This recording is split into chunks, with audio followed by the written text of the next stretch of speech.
આ તરફ ગાંધીનગર મહાનગરપાલિકા થશે કોંગ્રેસ મુક્ત। જી હા, હોળી બાદ કોંગ્રેસના 2 કોર્પોરેટર ભારતીય જનતા પાર્ટીમાં જોડાઈ શકે।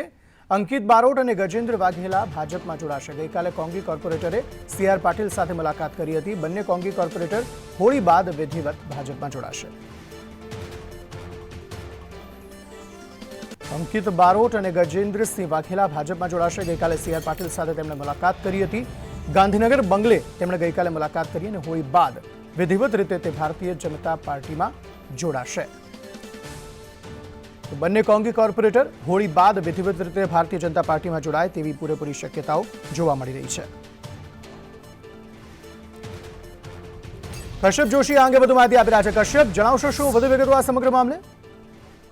ગાંધીનગરમાં હાલ 44નું સંખ્યાબળ છે, જેમાં 41 જે છે તે ભાજપ પાસે છે, જ્યારે 2 કોંગ્રેસ અને 1 આમ આદમી પાર્ટીના કોર્પોરેટર છે। અને હવે ગાંધીનગર કોર્પોરેશન છે તે કોંગ્રેસ મુક્ત થાય તેવી પૂરી શક્યતા છે તે જોવાઈ રહી છે।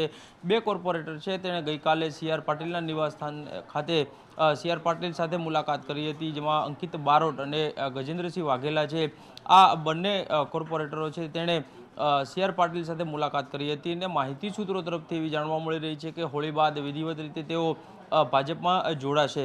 મહત્વનું છે કે હાલ જે સંખ્યાબળ છે તેમાં માત્ર 2 કોર્પોરેટર કોંગ્રેસના હતા અને જે હવે કોંગ્રેસનો સાથ છોડે તેવી શક્યતાઓ વર્તાઈ રહી છે। જી, સમગ્ર માહિતી આપવા માટે।